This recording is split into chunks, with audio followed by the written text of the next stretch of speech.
जय हिंद दोस्तों, स्वागत है आपका अपने परिवार में। जैसा कि हमने कल के वीडियो में त्रिकोणमिति के बारे में समझे थे, उसके बेसिक चीजें क्या होता है उसके बारे में हम लोग चर्चा किए थे। जो बच्चे अगर पिछली वीडियो नहीं देखे हैं उस वीडियो को जाके जरूर देखें, ताकि ये वीडियो में जो हमने जो सिखाया जो पढ़ा है वो समझ में आए। क्योंकि आज हम चलेंगे त्रिकोणमिति में कैसे क्वेश्चन आते हैं उस क्वेश्चन पे चलेंगे। और पहला वीडियो इसी के बेसिक पे था कि इसमें कौन सा फार्मूला क्या है, साइन थीटा क्या होता है, कास्ट थीटा क्या होता है, ये सब के बारे में हम लोगों ने चर्चा कर लिए थे। तो आज हम देखेंगे ये त्रिकोणमिति से रिलेटेड कैसे क्वेश्चन पूछे जाते हैं। और ये वीडियो जो है खास तक कक्षा 10 के बच्चों के लिए वेरी वेरी महत्वपूर्ण है। ये भी कक्षा 10 के बच्चों के लिए वेरी वेरी महत्वपूर्ण है। जैसा कि क्वेश्चन कैसे आते हैं, यदि साइन ए बराबर 3/5 तो कॉस ए tan ए का मान ज्ञात कीजिए। ये क्वेश्चन है कि यदि साइन ए बराबर 3/5 तो cos ए tan ए का मान ज्ञात कीजिए। तो आइए सवाल को कैसे हल करते हैं हम समझाते हैं। जैसे कि हमने कल ये राइट एंगल ट्रायंगल के बारे में कुछ जानकारी दे दिए थे आप सभी को। जैसे इसमें राइट एंगल ट्रायंगल में तीन चीजें होती है। तीन चीजें क्या होती है? एक होता है बेस, एक होता है परपेंडिकुलर, एक होता है हाइपोटेनस। हिंदी में बोले तो एक होता है लंब, एक होता है आधार, एक होता है लंब, एक होता है कर्ण। इसमें थोड़ा सा और एक पॉइंट समझना है सभी बच्चों को। अगर हम इस बिंदु से देखेंगे तो हमारा ये वाला लंब कहलाएगा, ये भुजा हमारी क्या कहलाएगी? लंब कहलाएगी। इसमें एक सिचुएशन और बनती है, कभी कभी पूछ लिया जाता है यहां से ना देखकर यहां से देखिए। तो जब हम यहां से देखेंगे इसके सामने तो ये हमारा लंब बन जाता है और ये हमारा आधार बन जाता है। कर्ण किसी भी सिचुएशन में नहीं बदलता, कर्ण हमेशा सेम रहता है। तो अगर हम यहां से देखेंगे तो लंब हमारा ये बनेगा, आधार ये बनेगा। अगर हम यहां से देखेंगे तब ये हमारा लंब हो जाएगा और ये हमारा क्या हो जाएगा? आधार हो जाएगा। इतनी बात सभी को क्लियर हो जानी चाहिए। अब चलते हैं थोड़ा सा सवाल पे। जैसे सवाल में दिया है साइन ए बराबर 3/5। तो साइन ए की बात किया है तो ए हम किसी भी सिचुएशन में या तो यहां मान सकते हैं या तो यहां मान सकते हैं। ए को हम यहां पे कभी नहीं मान सकते, ए को हम यहां पे कभी नहीं मान सकते। ए को अगर हमको मानना है तो या तो यहां मान सकते हैं या तो यहां मान सकते हैं, इसके अलावा हम कहीं नहीं मान सकते। तो हम ए को यहां मान लेते हैं, ए को यहां मान लेते हैं, बी कहीं भी मान सकते हो, बी यहां हो गया, सी यहां हो गया। अगर यहाँ पे ए है तो ए को हम या तो यहां रख सकते हैं या तो यहां रख सकते हैं, ए को हम यहां पे कभी नहीं रख सकते। अब देखिए साइन ए जैसे हमने बताया था कल क्या होता है? लंब बटा कर्ण होता है, लंब बटा कर्ण होता है। इंग्लिश में अगर बोले तो परपेंडिकुलर अपॉन हाइपोटेनस होता है, परपेंडिकुलर अपॉन हाइपोटेनस होता है।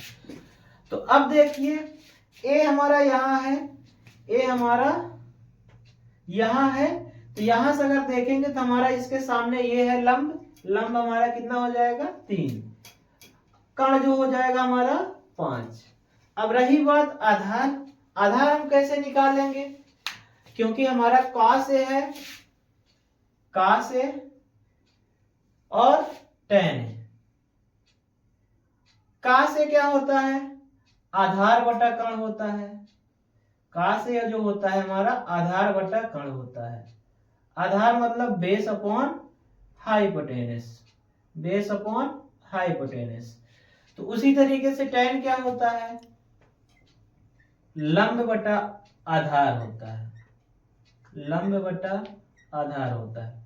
लंब मतलब परपेंडिकुलर, आधार मतलब बेस, ये चीजें होती है। तो जाहिर सी बात है इसमें हमारा बेस को पता होना बहुत जरूरी है।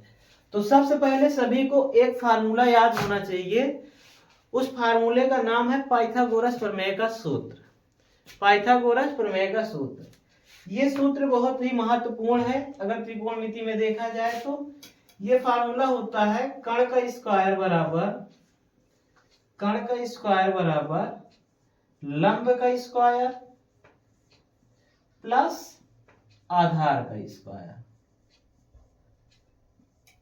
कण का स्क्वायर बराबर लंब का स्क्वायर प्लस आधार का स्क्वायर, ये फार्मूला सभी बच्चों को जो है याद होना चाहिए।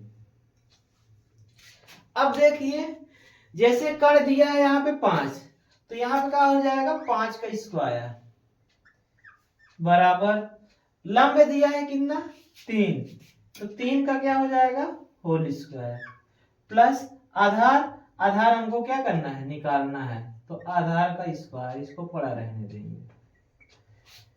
5 का स्क्वायर जो हो जाएगा हमारा 25 हो जाएगा बराबर 3 का स्क्वायर जो होगा 9 हो जाएगा प्लस इधर हमारा आधार का स्क्वायर ये पड़ा रहेगा।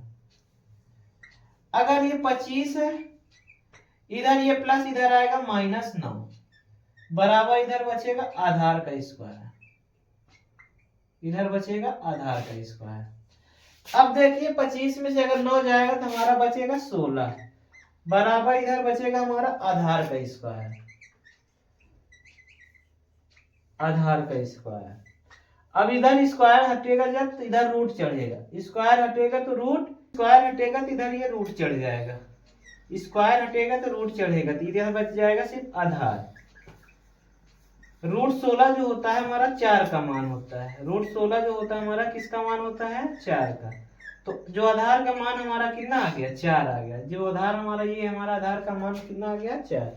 रूट 16 4 कैसे आया, रूट 16 का मान 4 कैसे आएगा, क्योंकि रूट के अंदर अगर 16 लिखेंगे तो इसको हम लिख सकते हैं 4 × 4, 4 × 16 होता है। जब रूट के अंदर जो दो जोड़ा बनता है तो एक कहाँ आ जाता है बाहर आ जाता है, ये सभी को पता होगा।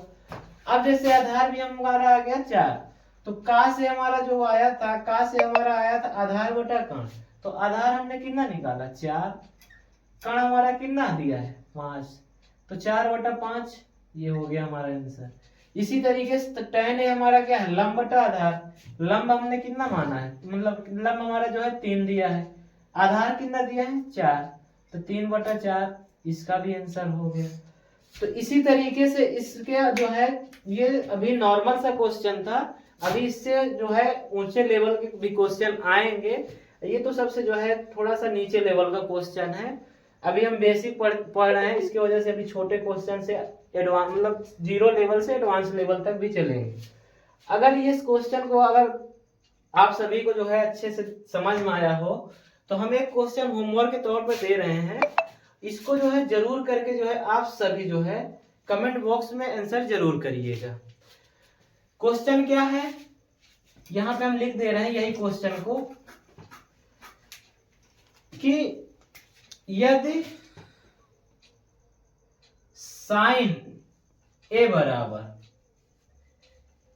4/5, साइन ए बराबर 4/5, तो इसको भी थोड़ा सा रेस कर दे रहे हैं। तो यहां पर हम दे रहे हैं सेके और कॉट ए का मान बताना है।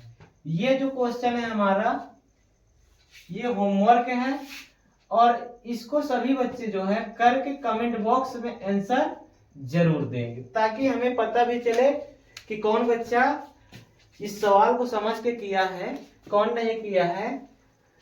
अब आगे मिलते हैं अगली वीडियो में, इससे एडवांस मतलब इससे उच्च लेवल का क्वेश्चन लेके चलेंगे।